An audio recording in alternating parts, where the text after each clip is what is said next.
Yes, sir.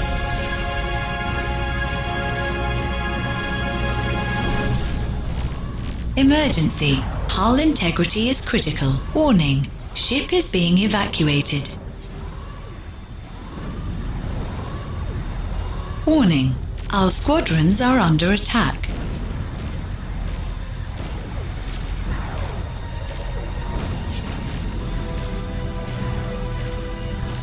We have lost a fighter.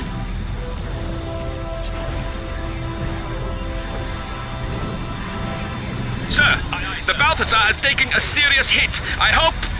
Balthazar calling Angel. Balthazar calling Angel Wing. Captain Cromwell, do you read? Cromwell here, receiving you loud and clear, Balthazar. What's your situation? Understood. I am Lieutenant Morris.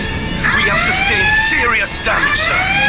Several of our officers are injured on the bridge. Rear Admiral Norbank has lost consciousness. Captain Munchinson is not responding to hail. Comms are down. You have to help. Captain, please, take control of the fleet. Copy that, Balthazar. Fall back. Attention all ships. This is Captain Marcus Cromwell of the Angel Wing. Rear Admiral Norbank has been incapacitated. I'm taking temporary command. Has collapsed. Beware, Troy. The mighty Achilles is banging at your gates. Life pods have finished docking. Yes, sir. Aye, aye, sir. Affirmative. Aye, aye, sir.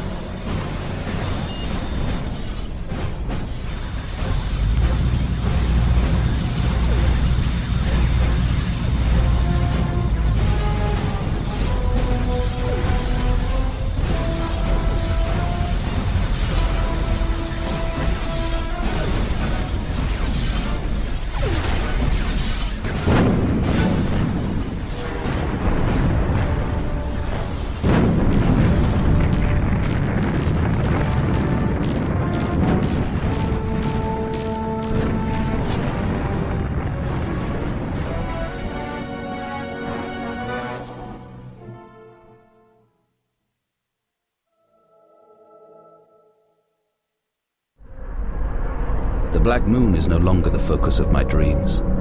It has become a backdrop for cannon fire, exploding ships and stations. The visions grow more intense as I travel farther away from home. Home. These days the word has a hollow ring to it. Am I right to let events sweep me along like this? But I cannot indulge in such thoughts. At this stage, even a small lapse in attention could cost millions of lives, billions. This is no time to lose my resolve. We drove the Gorgs from the Aatrox system and seized control. We have plans to erect another fortress station.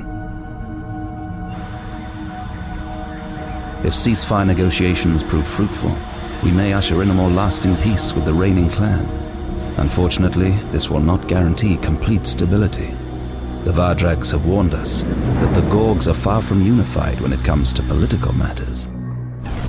Conflicts between clans are common, and the ruling clan's authority is not absolute. Clans that declare themselves renegades are free to attack ships that stray into their systems, ceasefire or no ceasefire. Inevitably, this schism means that many more lives must be risked and lost. Rear Admiral Norbank has promoted me to Commodore and has placed the heavy cruiser Avalanche under my command. This allows him to send me on highly perilous missions in the most fiercely contested sectors. I should have guessed there would be a catch.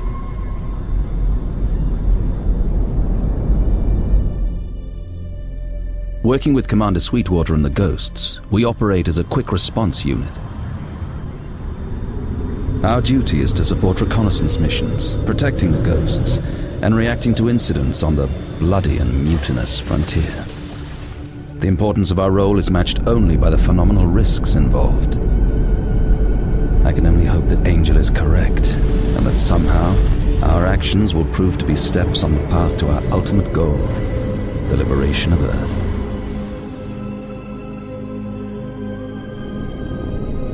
As for the Ghosts, they're fascinating company, really. I feel a sort of adolescent pride that the ghosts have chosen me as their partner, even if this was mainly down to luck. Their liaison officer, Commander Sweetwater, is almost as difficult to handle as the ghost scouts themselves. At least I don't end up sparring with the latter on a daily basis. Given the extent of her abilities, I feel Sweetwater's arrogance is forgivable. Perhaps we cannot really consider her human anymore. She spent a long time in Mist, the ghost's system, and they have altered her, both anatomically and mentally. She has capabilities the average human can only dream about. I must confess that I envy her at times. Like Angel, she is both my closest ally and a distant enigma.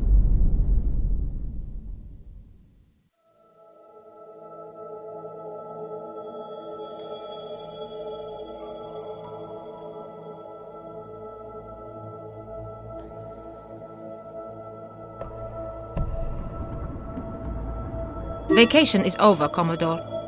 The ghosts have brought me some interesting news. Even Central Command haven't heard about this yet.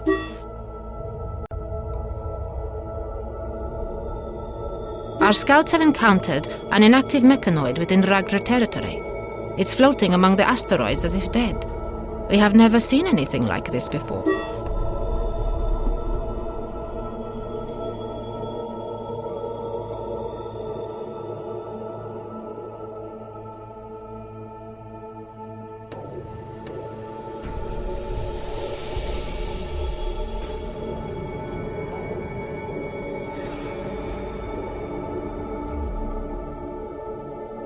Your AI, I beg your pardon, I mean Miss Angel, seems very excited.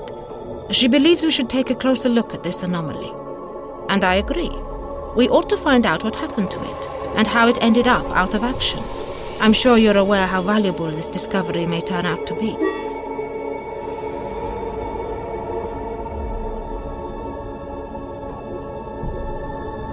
I've anticipated a positive response, Commodore. We're already prepared for departure.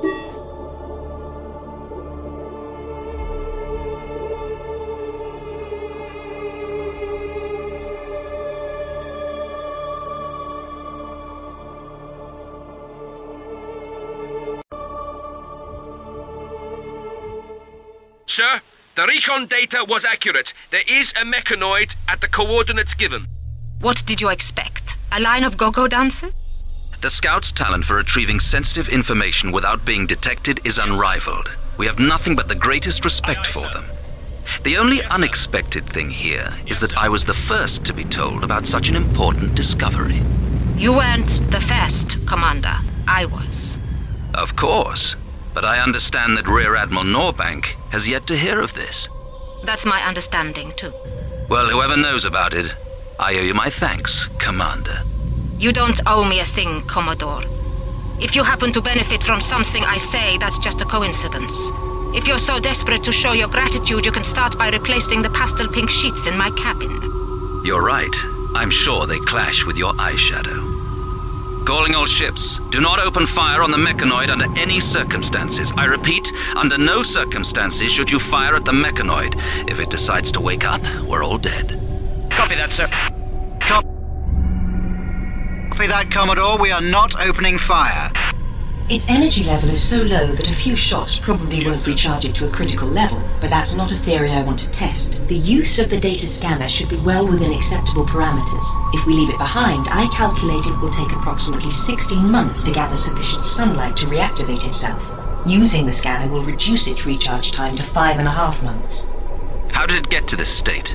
I have insufficient data to form a cogent hypothesis. If I get the opportunity to take a closer look, maybe I will be able to tell you more.